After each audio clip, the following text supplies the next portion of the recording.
Tulsi Gabbard just dropped some truth bombs about the state of election integrity in America. Let's talk about it.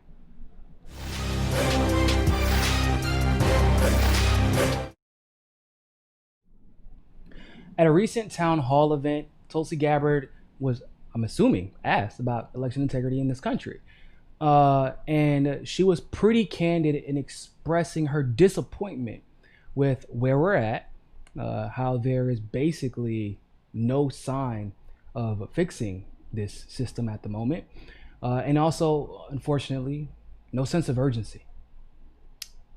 And that's just the truth. But I'll let her tell you in her own words. The greatest threat to our democracy right now is the fact that we have 14 states in our country that have no paper ballots. They have no record of the votes that are cast through electronic systems. When you look at the vulnerabilities that we have and how increasingly easier and easier it's getting to hack into these systems, it wouldn't take much for a bad actor, whether it be another country or some individual rogue person, to go and hack into these systems, manipulate the numbers of votes that are cast for one candidate or another, and completely change the outcome of the election. I've introduced legislation called the Securing America's Elections Act that makes sure, provides resources to states to either have paper ballots, or if you're using an electronic system, to have a voter verified paper backup of every vote that's cast. So if there are any concerns about manipulation in our elections, manipulating our votes that are cast, that there is a paper trail to go back and audit and make sure that, bottom line, our voices and our votes are counted.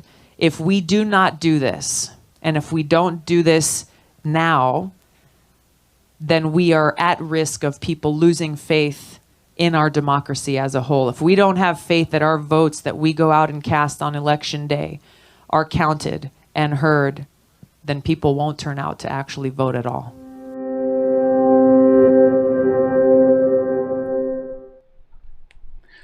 What I tell y'all, man? Listen, people sometimes ask me, and I understand.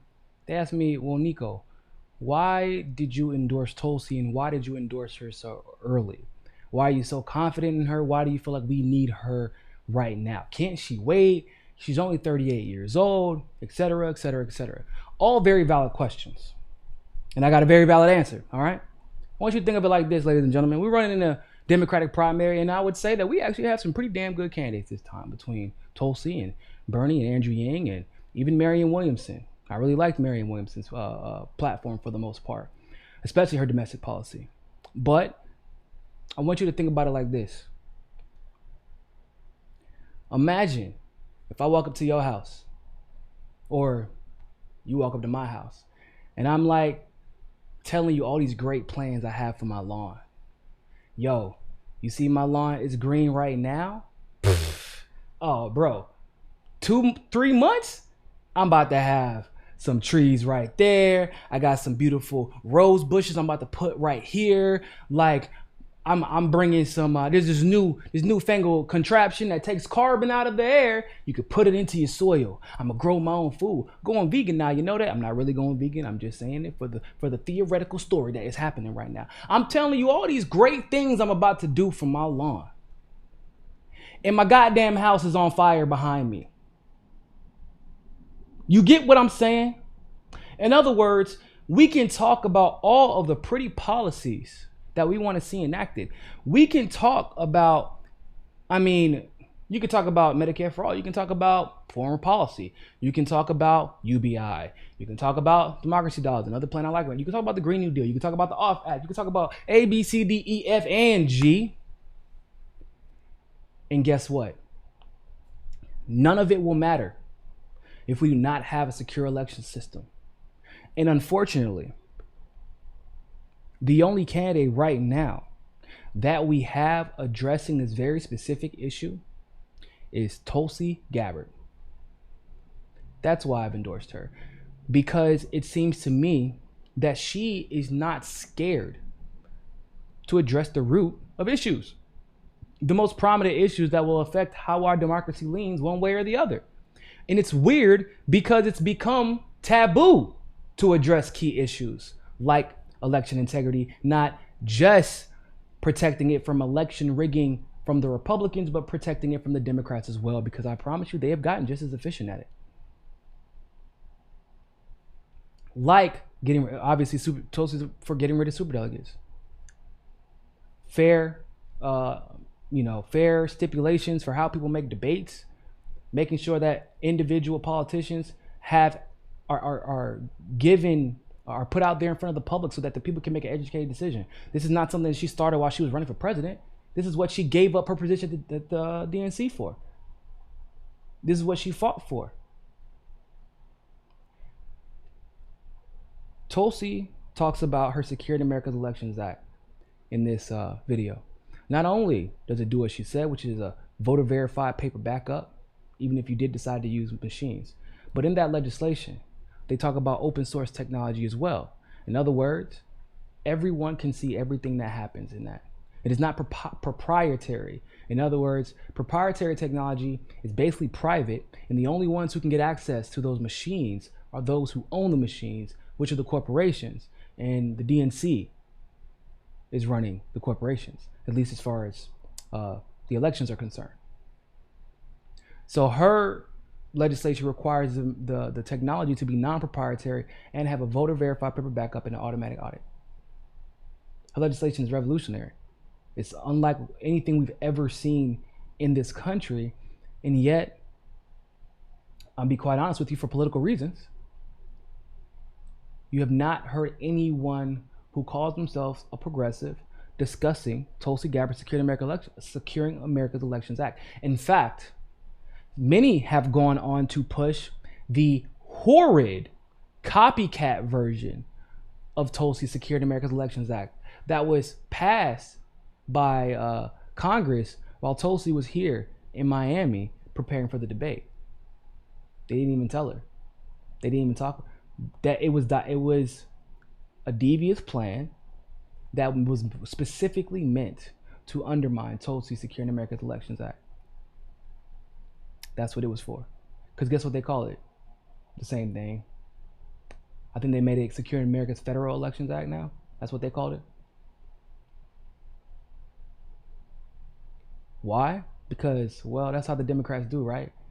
If it's bad for you, it'll always get through. If it's good for you, you'll never hear about it. And the only ones who won't talk about legislation like this one, ladies and gentlemen, are those who are playing politics. You have to ask.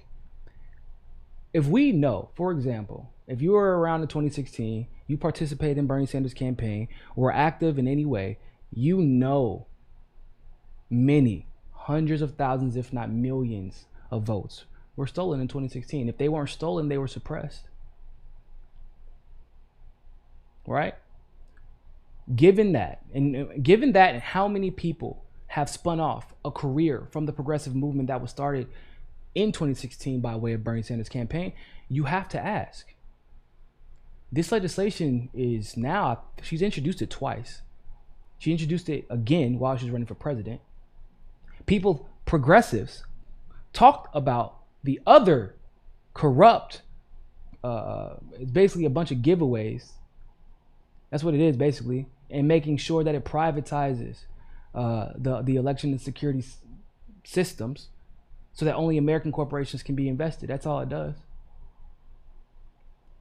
But they push that.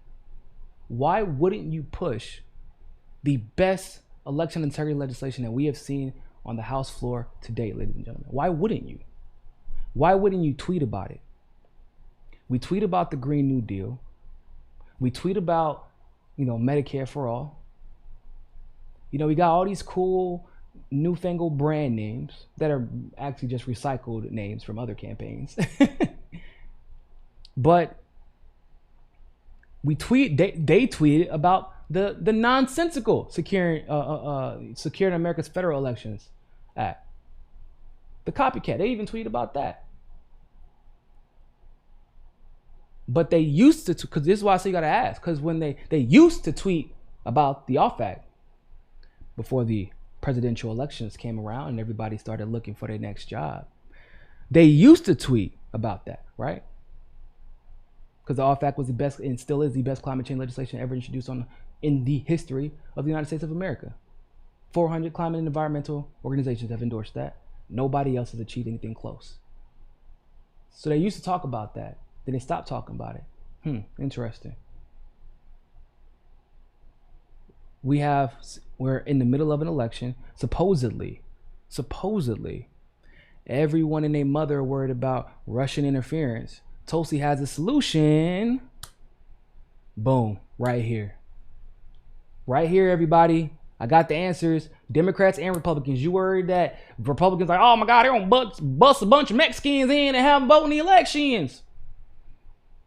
I'm serious. That's actually a conversation I've had with somebody before. They believe that. Not saying that Democrats won't bust people in. That's the thing. They will bust somebody in the rigging election. But it's just like they think that people will literally bust Mexicans from Mexico to come vote. I'm not even joking. It's real life. So the Republicans feel that way. Then you got the Democrats who feel this way, that Russians are stealing our elections and Vladimir Putin is the best hacker in the history of the world. So good that the CIA and the FBI and the NSA couldn't stop him from doing it. That's what they believe. And Tulsi says, hey, you know what? I have a solution for that. Open source, blockchain, voter verify, automatic audit, paper ballots. And everybody is silent. Even the progressive allies. You have to ask. If you are concerned about the movement, if election integrity is an issue of concern to you, as it should be, even if you like the progressives who have not talked about it, and even if you don't like Tulsi, even if you don't like her personally, doesn't matter. If you care about the movement, you have to ask why this isn't being talked about after we just saw what took place in 2016.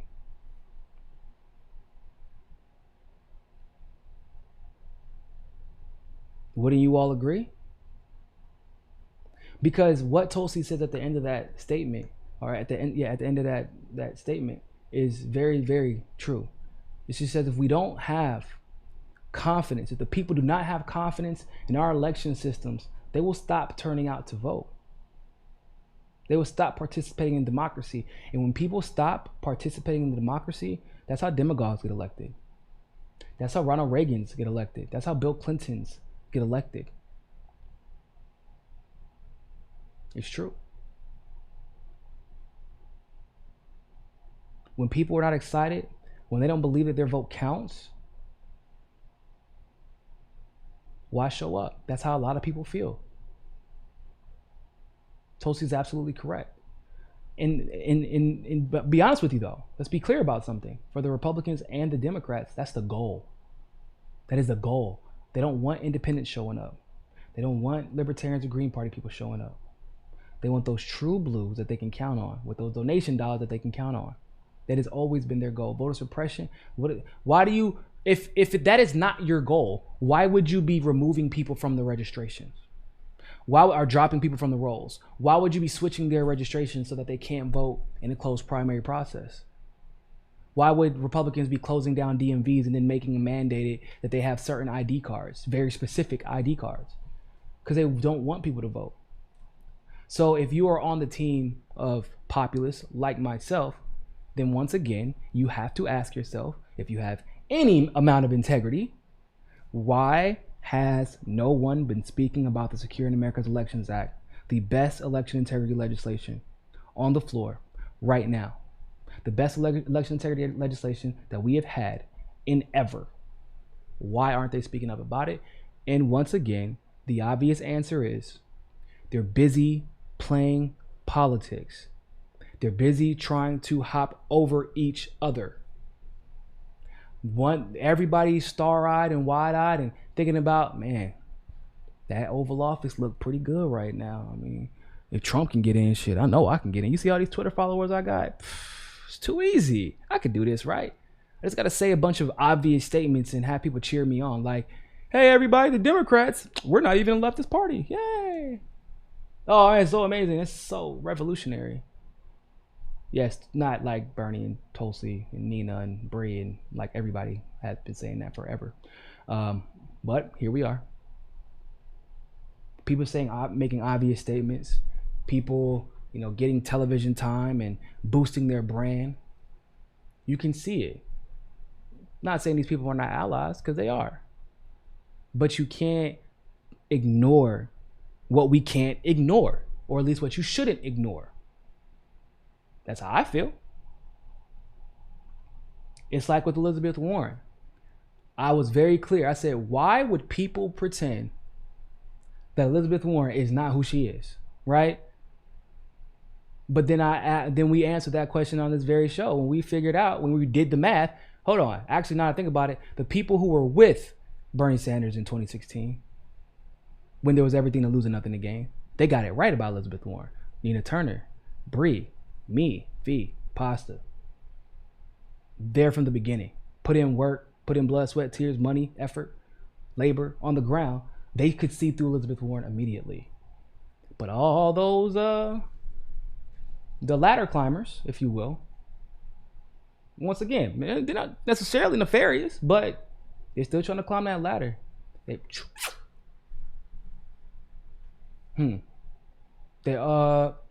What happened? You had all this stuff to talk about before. You just, when you want to attack Trump, oh man, you had everything to do. But when it's time to defend the man that you endorse and have been building your damn brand off of, you're silent.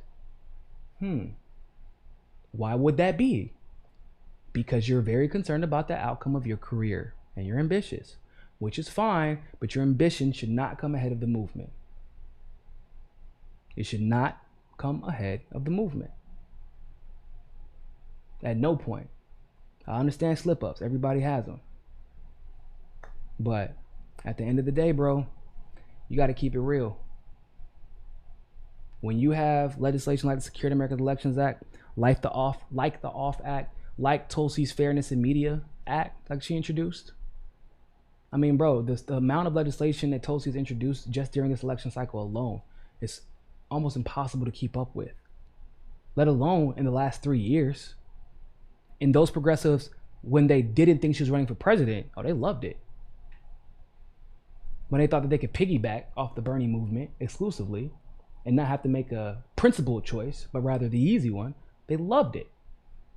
But now, when you got to stand up, when it's inconvenient for your career, and once again, make a principled decision, a principled endorsement of legislation, policies that you know we need, because you have ambition or because you might not personally like the person who introduced them, now you can't speak on it. And once again, I'll keep saying it, you gotta ask yourself why. With that being said, ladies and gentlemen, thank you all so much for tuning into that live stream segment of Mikasa Sukasa. I'd love to know what your thoughts are about this. So like this video, share this video, but more than anything else, ladies and gentlemen, always remember, find your balance. Peace.